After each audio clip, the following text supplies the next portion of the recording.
I want a sequel. I want Jaimin and Pena to be devil hunters in part 2. Is that the plan? And then we ramp up the action a little bit. That'd be great, you know.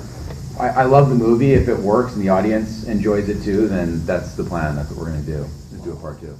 Okay. Yeah, Brian and I, we wanted to kind of go off and do a couple things on our own. You know, of course, we're working on Crank 3, and we're going to hopefully do that next year. But in the meantime, we always want to kind of do our own thing. You know, Brian, our tastes are different, and they're similar when they come to crazy, high-octane action movies, and that's where we'll kind of always do stuff together. But it was a chance for us to like stretch our muscles and do some different things. And we've always had like these little projects that each of us have wanted to do. And we were kind of like, hey, why don't you do that for a little bit, and I'll do that for a little bit, and kind of it was perfect timing for us, and that's why we did it. And they are 3 people, you know.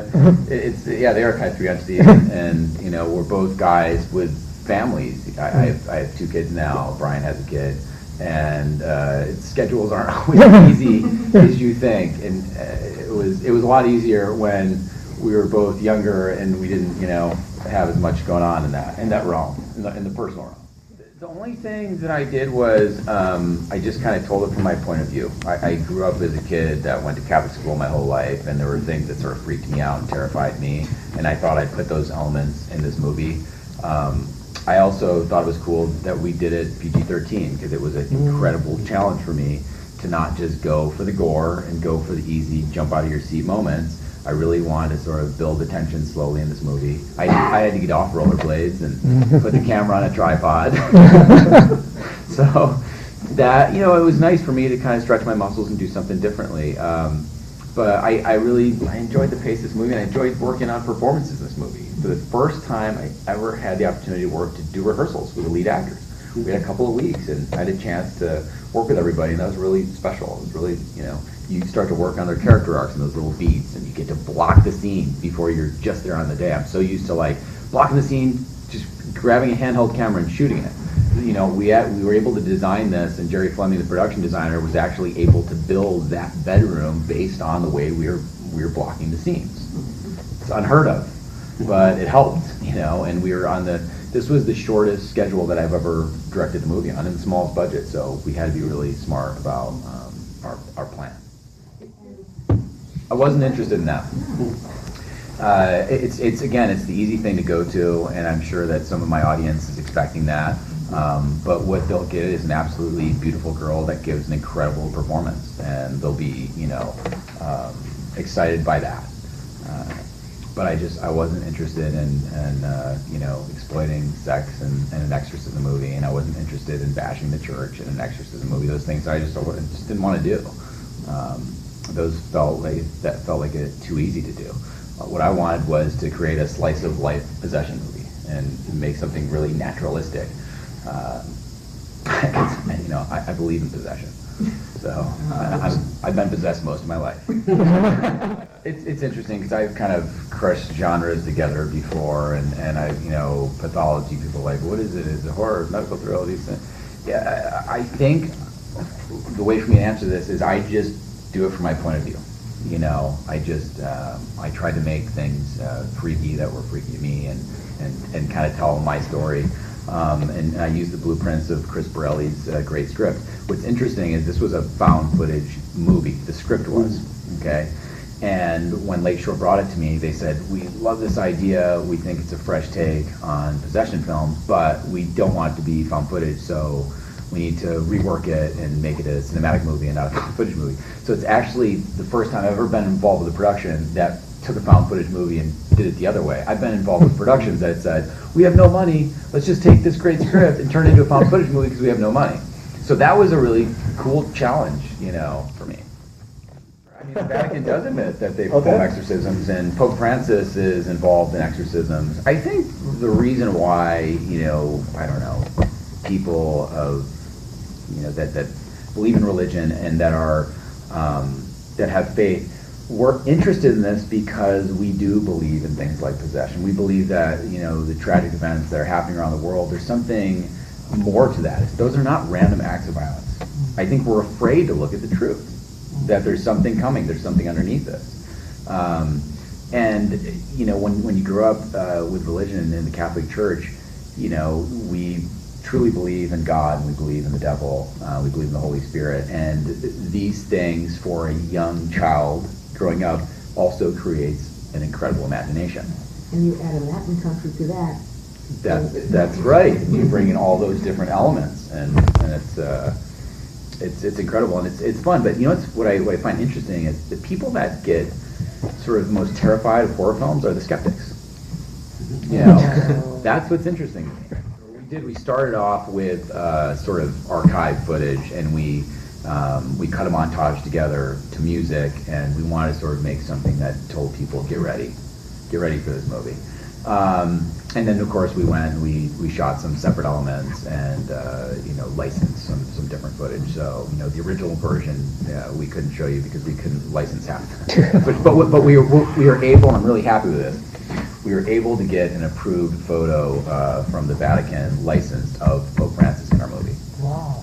So, and that's not easy. So Pope Francis is in the Vatican tapes. Matteo Madrazzo. Matteo's one of the best lighters that I've ever met. I actually worked as an assistant camera. I was a grip. I was a gaffer for Matteo back in 2000, 2001. So I worked for him, and I've always threatened him that he was going to work for me one time. And now we've done a couple of films together that he's DP'd, things that I've produced, and obviously the Vatican tapes. But he's an incredible lighter, and he's so meticulous, and he's a perfectionist, and really helped sort of change my game and change my style, and allowed me to just step away from some of the saturated colors and things that I've done in Crank and Gamer and do something different. He helped me create that palette, so thank you, Mateo. There was I had this crazy idea that, spoiler alert, that the Antichrist would rise in the hipster area of Silver Lake. and you were Silver Lake from Highland Park. And I didn't want to shy away from Los Angeles, but at the same time, we were like, we don't need to go over the top, we don't need the Hollywood sign, we don't need to hit the Sunset Strip. But it's interesting, it's the Vatican. We actually had a second unit shoot the Vatican. Now you're making me second guess. Maybe we should have put a bunch of subtitles. Boom, Los Angeles. No, I could see it, but I was just like, the idea of the City of Angels rising in that's pretty Angela and the City of Angels was very important to us, and the unholy spirit in the Raven was important to us. We wanted to flip a lot of those things on their head. That was a design originally from the screenwriters, and then I tried to build off of that. I gave them all homework, and they were great students. They all dove into whether it was the internet and did research, and they all watched possession films and horror films and just films that they loved. And again, I got a chance to rehearse with them and break the scenes down and do acting exercises and freak each other out, scare each other. And there are times where Olivia, and this happened in her audition too, I literally saw her eyes twitch and change in the audition. She has something about her that, and when I saw it, I was about 20, 30 seconds into her audition, I knew it right there. I turned to Gary Lucchese and I said, this is our girl. And she has such a level of commitment that she truly believes right now, and believed when she was working on this movie, she was possessed. She really brought it in. She really had to go there, in that moment. It's not like maybe right now she's like, well, but she in the moment was so method that she was possessed. And we had her chained to a wall 4 out of the 8 days that we're in the bedroom.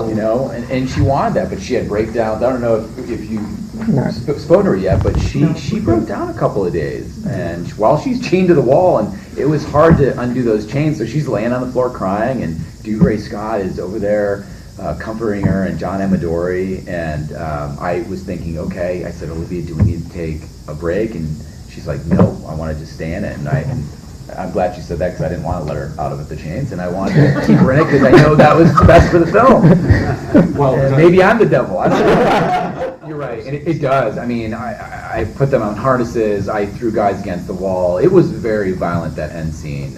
One of our stunt guys, hit his head pretty hard. We had to take him to the hospital, and I certainly don't want to ever put anybody in peril, but I want things to be in camera. I want people to see that these things are really happening. And you're right. I guess because of the films I've done, all the action I've done, because I am on rollerblades hanging onto cars, I think, oh, if I'm hanging onto a car, this girl can hit the floor hard, right? So, note taken. Thank you. I'll think about that next time. The bird wasn't harmed. Well, the birds that I didn't eat weren't harmed. The other ones I ate and they were good, because I always say if you kill an animal, you must eat it, say a prayer over the animal. My wife always has advice. She's really incredibly supportive of what I do, and it was great because she sort of taught me how to talk to actors. And I'd done some acting in my past, and I'd done some stage directing. I've written and directed plays, but I've never really tackled the task of getting into an actor's head or making them feel incredibly comfortable and be small in those situations. And so she was really good about explaining to me to just be very truthful and be very supportive of Olivia going through this experience, because she's going to need all the help she can get. I think hopefully soon. Hopefully we get this out to the movie theaters and it's a giant hit and then we go right into it. It'd be great. Again, I would absolutely love to have Jaimin and Pena be in a badass devil hunting movie. I think it'd be incredible. Oh gosh, I mean, everything. I mean, I want Chev to fight, the girls from Pitch Perfect. So, I mean, seriously, like I would love to do stuff like that. I think that would be really fun. For Crank 3, that's the plan right now. The plan right now, but they're not sealed yet. Yes, no one's sealed, but the idea is that we want to bring the original band back together. All right, thank you. To finish the trilogy.